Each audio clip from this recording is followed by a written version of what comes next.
Welcome back, everyone. It's a Tier 5 kit game today, and we are taking out the AMX ELC BIS into battle. I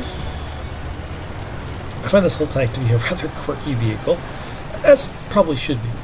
It sort of combines some of the interesting features of light tanks with tank destroyers when you mount the 90mm gun on it, like I have here. It's got, well, for Tier 5, the penetration's not bad, but I think it's got the lowest penetration of any 90mm gun in the game.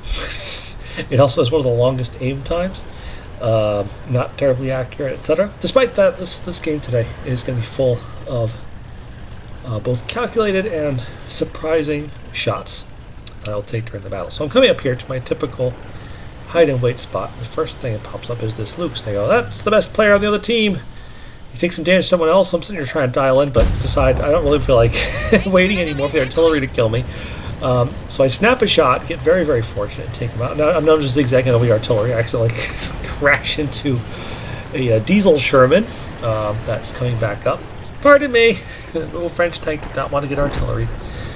But I should be off the radar now, and with the best enemy player out on the field, like, all right, we've got a good start for what will hopefully be a very, very good game. So we climb back up here to the top of this ridge, where this tank's excellent concealment will help protect me from being spotted while I patiently wait for targets to drive out to where I can take them on. Now it's just a matter of patience and hoping, like, nothing big just only crests the ridge right in front of me. Now there's one of my counterparts, another ELC.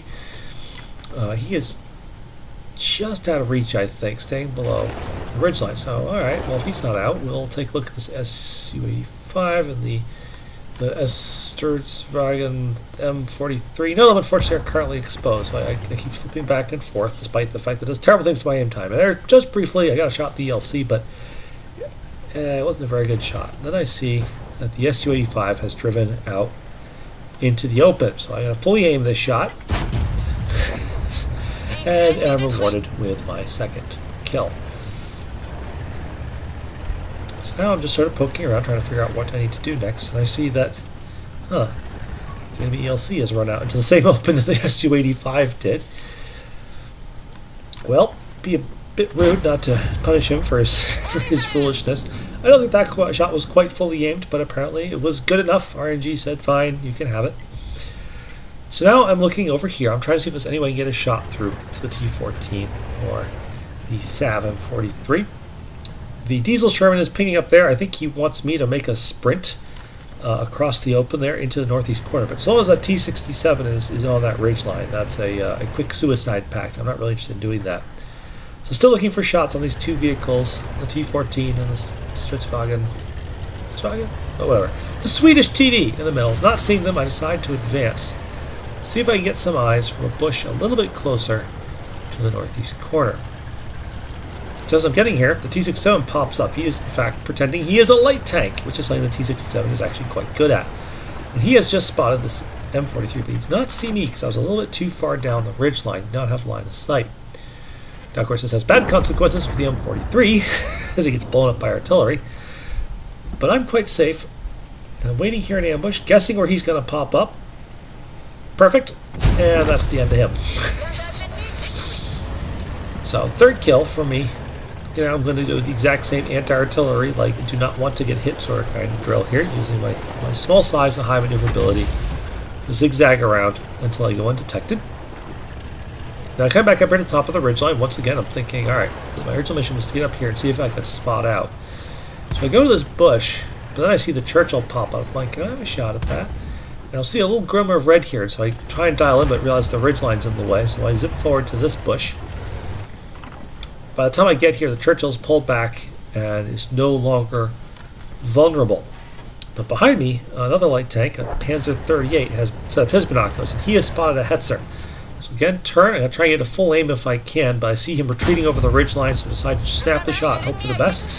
And the best is exactly what happened. I don't quite headshot him, but he's now a very, very unhealthy Hetzer. So now, with the Hetzer being driven back, I can take a look, and I can see that most of the enemy team has been detected. I decide it is now worth the risk to advance on the other ridgeline and see if I can finish off that Hetzer. And you see the diesel Sherman and the Pacer. But then the enemy, one of the most hated vehicles in the game, the Lefebvre, whatever, it's the Lefebvre. Make sure I get a fully dialed in shot there. I want to make sure he goes down. Destroy that tank. He actually has, might be the best view range at tier 5. Fortunately, I was outside of probable view range. He doesn't spot me. I see this Hetzer.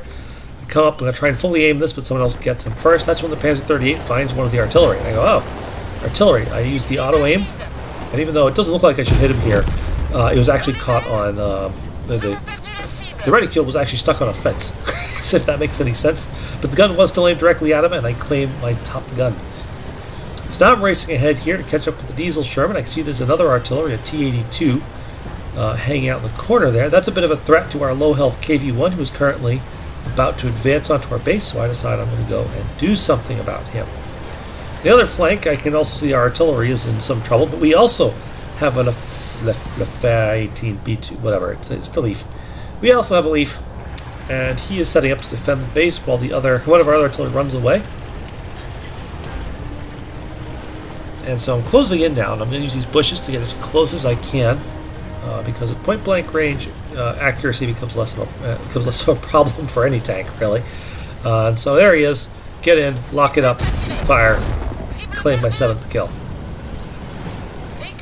So at this point, I can see the other team might be about to cap. I'm really not sure. There's a Panzer 38 missing. And see the capture bar come up, so I say, all right, I'll also cap. With 3 on cap, there's absolutely no way we're going to lose out.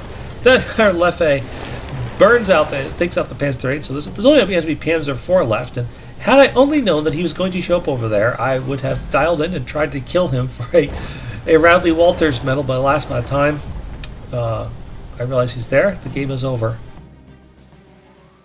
That was actually a pretty good match for the ELC. Dimitru's medal, very hard to get because there needs to be 3 artillery in the game. Top Gun high caliber, again, should have been Radley Walters, but oh well. Such things happen. You can see top of the team, not exactly a spectacular XP score, but under the circumstances, I feel quite acceptable. Taking a look at the personal stats, the funny one is 8 shots fired, 8 hits, 8 pens with the ELC's gun. Not really its normal forte. I hope you enjoyed that. Good game and good night.